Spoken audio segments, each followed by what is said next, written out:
សួស្តីអ្នកនរគ្នាថ្ងៃនេះខ្ញុំចង់មកណែនាំ app មួយដល់អ្នកនរគ្នាដោយសារខ្ញុំឃើញថាមនុស្សយើងម្នាក់បច្ចុប្បន្នគឺរវល់ខ្លាំងមែនតើទាំងរវល់ទាំងការងាររវល់ទាំងការសិក្សា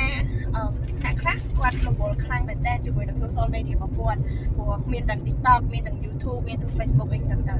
ចឹងជាអ្នកនរគ្នាប្រើប្រាស់បណ្ដាញសង្គមច្រើនយើងឃើញថាបច្ចុប្បន្នមនុស្សយើងគឺរត់តាមសម្ភារៈនិយមច្រើនគាត់ឃើញថាគេមាននេះមាននោះអញ្ចឹងគាត់ចង់បានដូចគេអញ្ចឹងដល់ពេលដែលយើងចាប់ផ្ដើមគិតចង់បានឬក៏រត់តាមរបស់ទាំងអស់ហ្នឹងធ្វើឲ្យយើងសប្បាយចិត្តនៅអ្វីដែលយើងមានណាអញ្ចឹងទៅ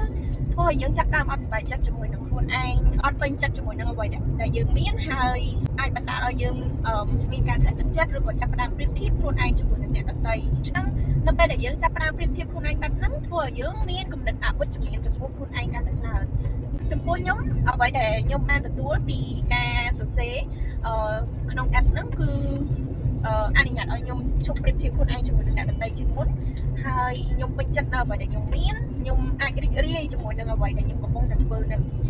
បច្ចុប្បន្នអ្នកនរគ្នាខ្ញុំមិនថាខ្ញុំជាមនុស្សដែលវិជ្ជមានខ្លាំងទេព្រោះថ្ងៃខ្លះក៏ខ្ញុំមានការពិបាកចិត្តការតើតើមកការសិក្សាឬក៏តើតើជាមួយនឹងការងារឬក៏យើងជួបបញ្ហាអីផ្សេងៗក៏ខ្ញុំពិបាកចិត្តដូចគ្នាប៉ុន្តែខ្ញុំអាចrelax ជាមួយខ្លួនឯងបានក៏ពេលខ្លះខ្ញុំអង្គុយមើលមេឃហើយវាមានខ្យល់បក់មកប៉ះមុខអីខ្ញុំអីចឹងខ្ញុំសប្បាយចិត្តថាខ្ញុំពេញចិត្តនៅអ្វីដែលខ្ញុំកំពុងតែធ្វើកំពុងតែនៅខណៈពេលឥឡូវហ្នឹងបានដូចគ្នានឹងគ្នាតែខ្ញុំចង់ញ៉ាំនេះមានឈ្មោះថា Gratitude Jar ហើយនៅពេលដែលយើងចូលមកវានឹងលោតបាត់នេះ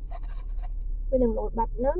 អ្នកនរគ្នាអាចសរសេរអ្វីដែលអ្នកនរគ្នាដឹងគុណឬក៏អ្វីដែលអ្នកនរគ្នាពេញចិត្តឬក៏សកម្មភាពដែលនៅយើងធ្វើទៅយើងសប្បាយចិត្តគេអាចសរសេរជាខ្មែរក៏បានជាភាសាអង់គ្លេសក៏បានថ្ងៃណាមួយយើងមានអារម្មណ៍ថាយើងអត់បានធ្វើអីសោះយើងអត់ប្រយោជន៍ឬក៏មកដល់ខែ5ឬក៏ខែ6អីមានអារម្មណ៍ថាខ្លួនឯងអត់បានធ្វើអីជាសច្ចការសោះអ្នកនរគ្នាអាចចូលនេះអាកន្លែងហូបផ្កាយហ្នឹង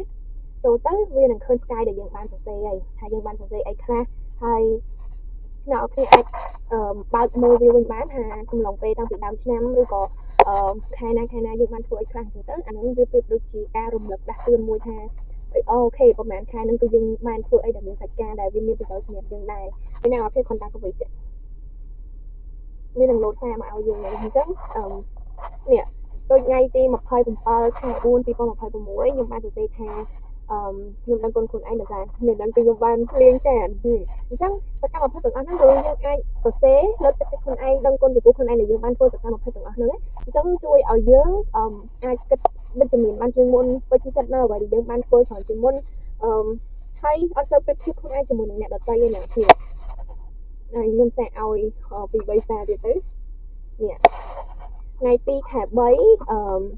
I'm grateful for today because I have reading IO before class គឺខ្ញុំបានអានសៀវភៅមុនពេលខ្ញុំចូលរៀនគ្រាន់តែ copy ពីសាប់មួយទៀតមកវានឹង load ឲ្យ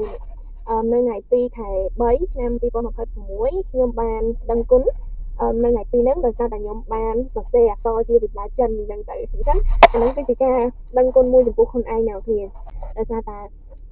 មួយរយៈក្រោយនេះខ្ញុំបានជួបមិនថាអ្នកស្គាល់អី